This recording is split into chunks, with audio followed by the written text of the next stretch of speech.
This is the Coach Darren Cheverini Show, brought to you by the NSU Alumni Association. The Coach Darren Cheverini Show is hosted by Orry, the voice Phillips, with DJ Shawn Solo and William, Captain Morgan of the RiverHawks SportNest. The show is recorded live at 7 p.m. on Wednesdays at Emery's Grill in downtown Tahlequah. The Coach Darren Cheverini Show airs Fridays at 6 p.m. on Lakes Country 102.1.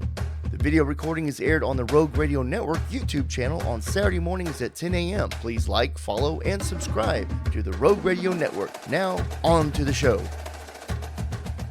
Recorded from Emery's Grill in downtown Tahlequah, this is the Darren Cheverini Show presented by the NSU Alumni Association. I'm Orry Phillips, the voice of the RiverHawks, and I'm joined by the RiverHawks SportNest consisting of DJ Shawn Solo and Captain William Morgan. Alongside us is the leader of NSU football, head coach Darren Cheverini. Before we get to the conversation, we'd like to extend a big thank you to the program's presenting sponsor, the NSU Alumni Association. Membership in the NSU Alumni Association is the most visible way to show your Northeastern pride. It's also the only way to enjoy RiverHawks football in the comfort of the Bank First Green and White Room, the exclusive hospitality room at RiverHawks home games. Enjoy free food and live stream RiverHawk action, and Alumni Association members can enjoy all homecoming activities, including golf and champagne bingo for free. Learn more about membership at nsualumni.com. Northeastern State had another first-time opponent last week, facing number 3 West Florida in Tahlequah. The passing attack was a highlight, with Donnie Smith tossing for 353 yards and 3 scores, most passing yards for an NSU quarterback since 2014. Cam Woods, he looked every bit of the All-American pick he was last year with a 7-catch, 200-yard performance with those 3 Donnie touchdown passes landing in his gloves. He also received Walter Camp National Offensive Player of the Week nod for his efforts. Still a pair of late interceptions swiped NSU's chances of their first ranked win since 2002 away, with the Argonauts escaping with a 31-24 decision. Coach, thoughts on what you saw last week? You know, really proud of our team. I mean, that was a really good football team that we played, and we went toe to toe the entire game. You know, we battled the entire game. We took the lead early in the football game. We fell behind. We fought our way back in. It was 17-17 at halftime. You know, we had our opportunities. We did. We had our opportunities to win the game in the fourth quarter, and you know, we didn't make a couple throws, missed a couple throws, and so a couple calls I wish I had back. But also, I was going to be aggressive the entire game, and that's kind of how I called it. And so, you can't second-guess yourself when you're being aggressive the entire game. So, you know, I was just proud of the way our team played. Obviously disappointed with the outcome of not winning, but we're showing a lot of growth with our program for sure.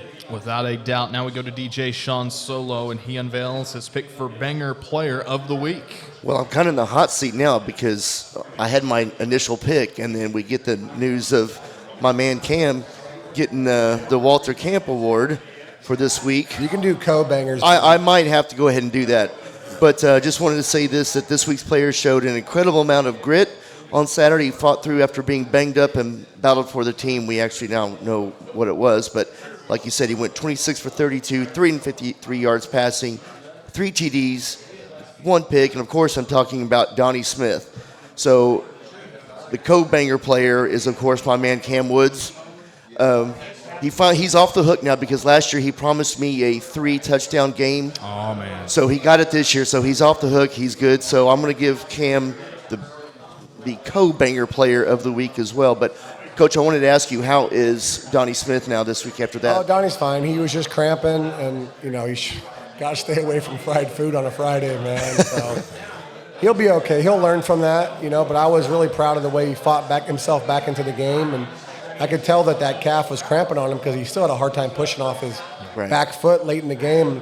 I think that's probably why we didn't hit a couple of those things. But, you know, he played his heart out, man. Our guys played their heart out, and it's disappointing when it doesn't fall your way. Right. But it will. I'm a firm believer that if you keep training and you keep pushing, those games are going to eventually start falling our way. And so I'm encouraged by where our growth for our program is, and I'm excited to get back on the field this week. Well, from the booth, you know, after the game, you know, you always gather the team at the end of the game, but what was your message to the guys on the field? You know, the message was that, you know, I was proud of them, you know, and, you know, you always got to tip your cap. When you got to lose with class, you got to win with class.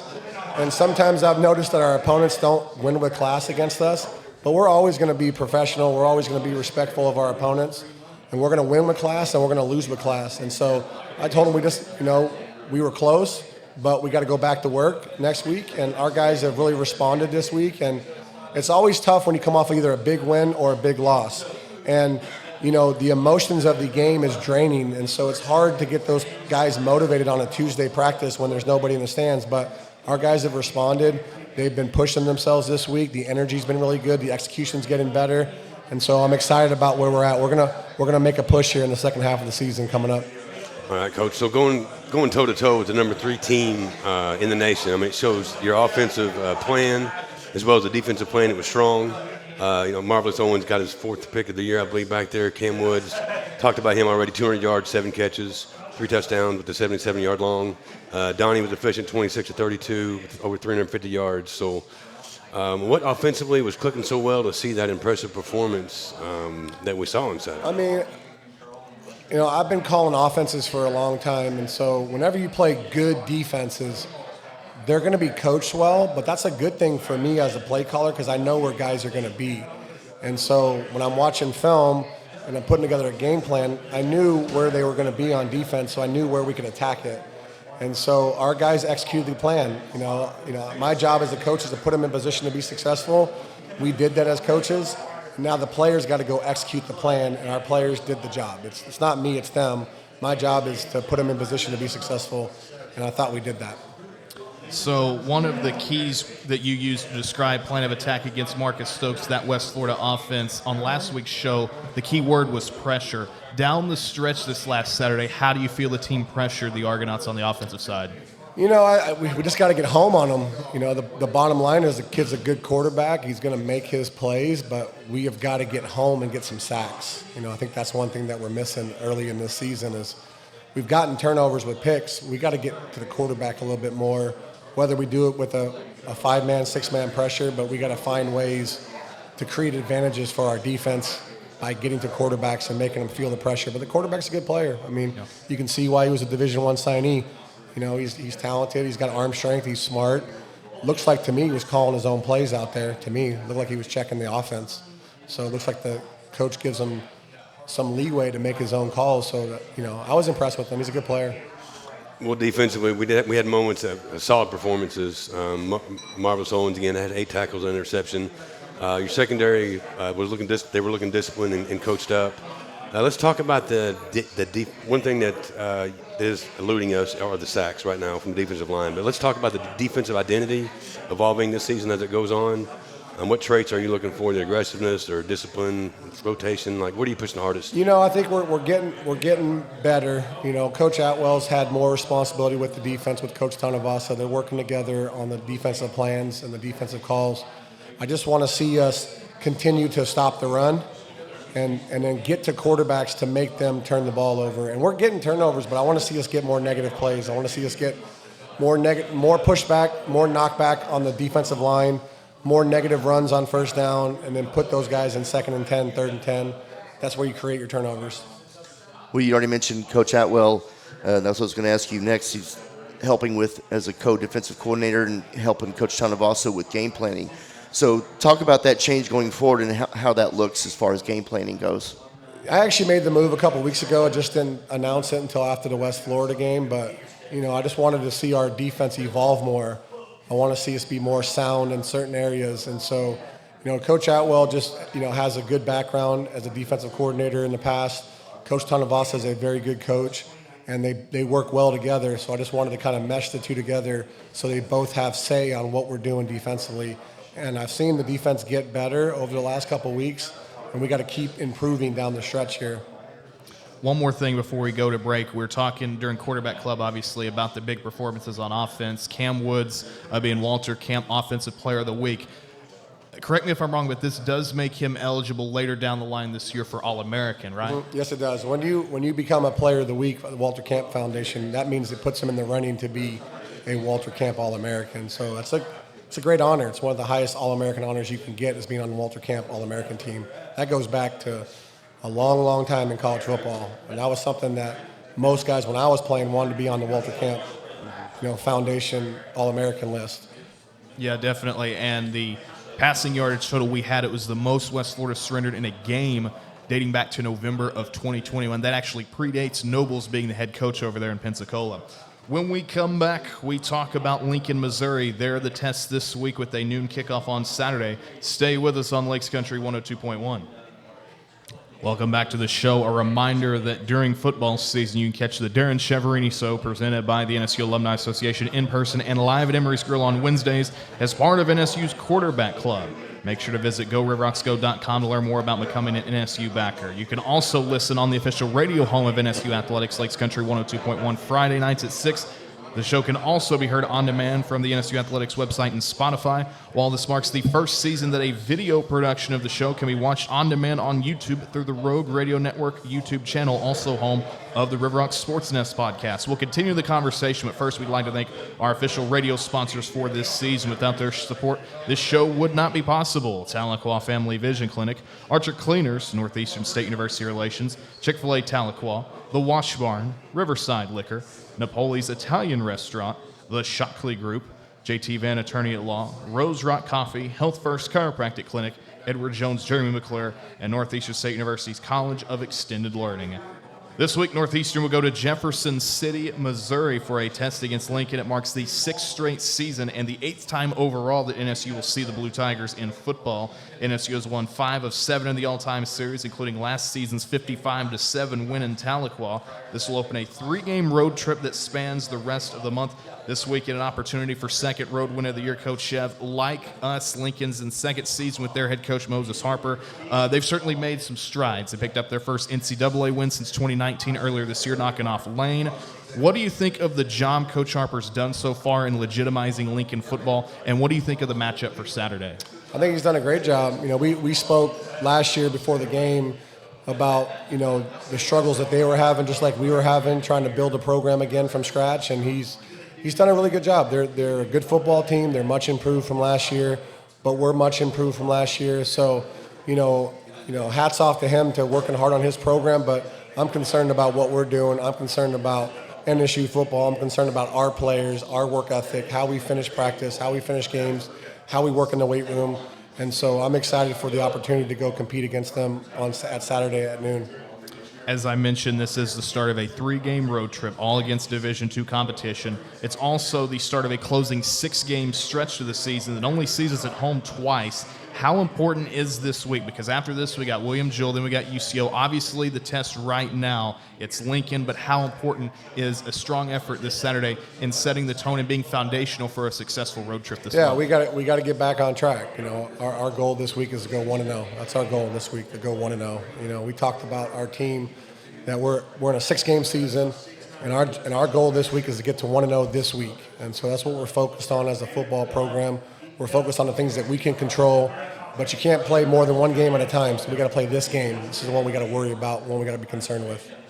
So the upcoming game with Lincoln struggles defensively in the passing game. It's tempting to just throw the ball vertically and work aggressive routes, but I know that you're probably going to put some emphasis on putting on your team to establish the run and control the tempo. The time of possession in the last few games has been on the lower level of that.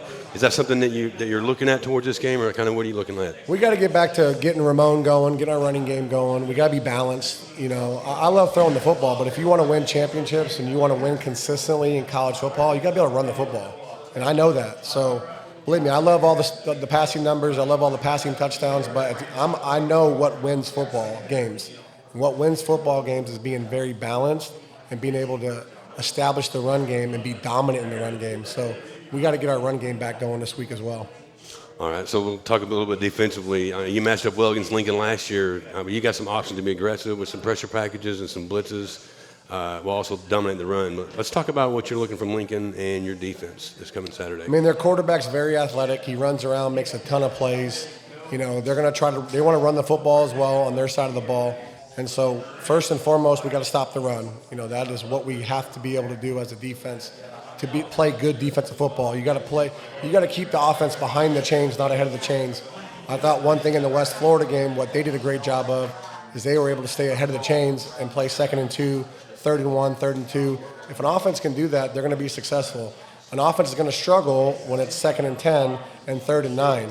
And so we got to get Lincoln in 2nd and longs and 3rd and longs to allow our defensive line to be able to go rush the passer. Another question for you, Coach. You've already talked with him a little bit about stopping the run, and that obviously ties into trenches on that end. I want to talk about us on the offensive side. What have you thought about the guys up front about halfway through the season? I know that, going into the year, not a ton of guys that were regulars on that offensive line from years past. Badley was the only regular coming back there. I know we had Devin Jones at left tackle. He originally signed as a tight end. We've seen Jaden Flores. We've seen a true freshman at center, Justice Gilliam. And then we've seen a mixture at left guard with Rashad Brown, Samarian Hayes. Up to this point in the season, what do you think about the work up front, and what are the opportunities this week against a Lincoln front that's only had 1 sack in the last 2 games? We're getting better. We've played some good fronts. We played Saginaw was a good front. North Alabama is a good front. That West Florida front is as good as I've seen in 2 years. And we played a bunch of MIAA teams last year, so that West Florida was better than all of them. So, our guys are getting tested early, and they're developing, and they're getting better. We push them at practice. You guys have seen the way we practice. We coach them hard, and they're responding. But Rashad Brown's only going to get better. He's a redshirt freshman. Devin Jones only been playing offensive tackle for 5 games. Yep. Jaden Flores is a junior college transfer that's still getting better. Kason Valley's the only one that played for us last year, and Justice Gilliam's a true freshman who's, I think, our best offensive lineman. I think the true freshman's a stud. So we're only going to get better. These are not veteran guys. These are young guys for the most part, except for Kason. So the more they play together, the more they compete on a stage like that against good opponents, they're going to keep evolving, keep developing. One more mid-season discussion point on a position group, then we'll go to break. I want to talk special teams because I know we haven't really spotlighted that a ton this year. Troy Winnie had his season-long last week against West Florida 44-yard field goal. That was the 5th time he's made a field goal in his NSU career of 40 yards or more. I know he had one later on in the game that was blocked, but 19 of 19 on extra points. We've seen great work as well in the kickoff game. Mo Focchetti, my goodness gracious. He didn't have to take the field against Westgate Christian. Only time in our NCAA era we never had to punt. But when he's taken the field every single game this season, at least one punt of 60 yards or more. What do you think about special teams unit? I think they've been impressive so far. Oh, they've been great. That's why I'm a former special teams coordinator. And so if you want to be good on special teams, get good kickers and get good skill, because your coverage units have to be very athletic. We've done a good job recruiting. Coach Atwell does a good job coaching them. But if you want to be really good on your coverage units, then you got to get speed on the field. We got speed on the field that can cover with our DBs, receivers, and safeties and running backs. And then Fochetti's a weapon. We can see that every week. He's a weapon. And then Troy's a very consistent, solid kicker. So our special teams have been very sound this year, and they'll keep getting better as well. It's not very often you say that a punter is fun to watch. And I don't like seeing him a lot during a game, but anytime he goes out and he's got a lot of field to work with, I feel like he's sending it deep. Well, he had that one he got in the corner. He had a perfect spin back. I was mentioning on the broadcast. He just laid that up in the green and just stopped dead. It was pretty fun to watch. Yeah, it was a good sandwich. Yeah. Absolutely. All right, when we come back, we have the Captain's Catch with Captain Morgan. He'll look at a player he's got his eye on for this week's matchup against the Blue Tigers. We'll also get final thoughts from the table. It's next on the Darren Cheverini Show, presented by the NSU Alumni Association. We're good. We return to the Darren Cheverini Show, presented by the NSU Alumni Association. Have a few more things to get to. First, a reminder that we will be live from Jefferson City on Saturday for a noon kickoff against Lincoln on Lakes Country 102.1, the official radio home of NSU Athletics. Coverage begins with the Countdown to Kickoff show at 11. Now we will go to Captain Morgan. You've got your weekly pick for Captain's Catch. Yes, I do, and it's probably not a big surprise, but I want to pick Donnie Smith for the Captain's Catch, but the reason is I'm really anxious or curious to see how he spreads the ball around, seeing what Coach has drawn up for him, to see what, it's always fun for someone to get 200 yards, but it's also fun to get everybody involved as well. So I'm curious to see, that's what I'm looking for this year, to see who all he gets involved into the plan, and I know that's going to be from Coach's call. So that's where I'm at with my Captain's Catch of the week. All right. Well, mine kind of switches to just kind of a recent sports thing. So, Coach, your former coach, Rick Neuheisel's son, Jerry, debuted his play calling skills this weekend against Penn State and got the win. Have you had a chance to watch his early development or as a coach or talk to him? I've known the Neuheisel family forever. So I played for Rick, Coach Neuheisel, played for him at Colorado. I've known Jerry since he was a little kid, and I worked on Chip Kelly's staff a couple of years ago, and I work with Jerry every day. Jerry's a really smart coach. I was really happy for him and proud of him. You know, I always say this, now that you put that on film, now your real test starts as a coordinator, because they didn't have any idea what Jerry was going to run. And now that Jerry's put that on film, how can you follow that up the next week and the next week and the next week? So really proud of him, man. Great debut. What a win, man. UCLA beating Penn State. No one saw that coming. Mm-hmm. And so I'm really happy for Jerry. He loves UCLA, man. And his dad obviously was the head coach at UCLA. You know, Jerry's been on that staff for a long time, played at UCLA. So I know what it means to him. It's a proud moment for the family, and I'm wishing him success in the future. And it's a great audition for him to become a coordinator somewhere else. Now, he probably won't be the coordinator at UCLA next year because they're going to bring a staff in and do all that stuff. But it's a great audition for him on a national platform to audition for a lot of jobs right now.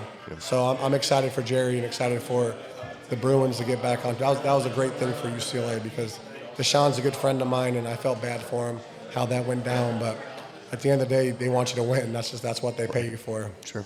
That was one of the great stories across college football last week, seeing Jerry help in getting that win over Penn State.